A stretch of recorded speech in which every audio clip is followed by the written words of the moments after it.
Women are the kind of people that people come out of. So you just think they're meant to have babies? That's well, it. They're just a vessel. No, it doesn't take any talent to simply reproduce biologically. Misogynisticness and misogynism in the United States is alive, and it's disgusting. And the only reason that I need is my mom and my sister. But moving forward, I want to say this. It's not all men, because I'm going to make some comments, and it's not all white men. I'm going to make comments. There is, in the United States, misogynisticness against women, and it's white men that lead the charge against women. It's white men that lead the charge against women. And if you are a white woman, it doesn't make a difference to a white man. He will still consider you to be less, because white men do not want anybody to be equal with them. You can be less. And then, of course, to even be that way requires dehumanization. Now, here's an example. Let's say there's a man that's a district manager somewhere, and you, a woman, comes on, and if you're a district manager, whoa, what?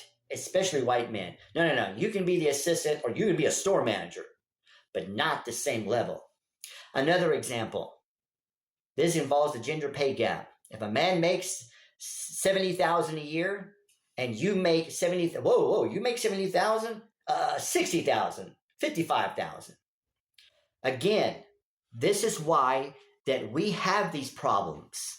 This is why that the struggle of women in the past is so important and should be valued.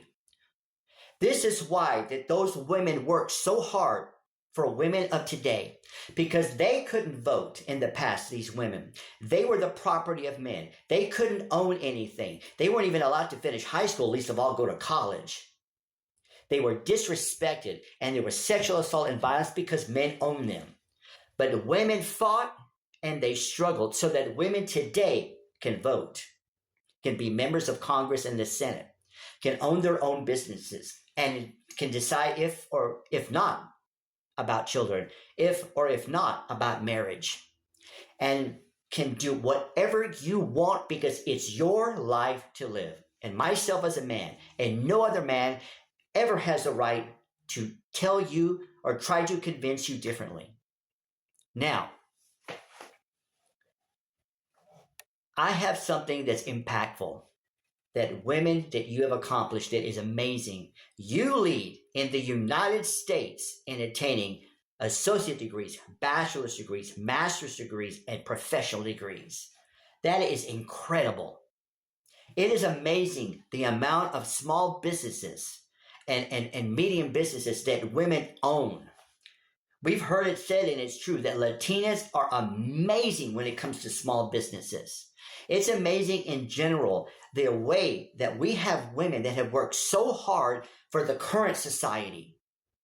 So when we hear the terms women's rights, feminism, and equality, they are not negative terms.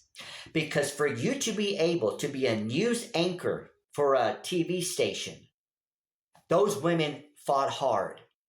For you to be in Congress, those women fought hard. And for you to go to college, those women fought hard. So when you look at me and wonder, where do I stand? It's, I believe in women's rights, I believe in feminism, and I believe in equality and for the attainment of women.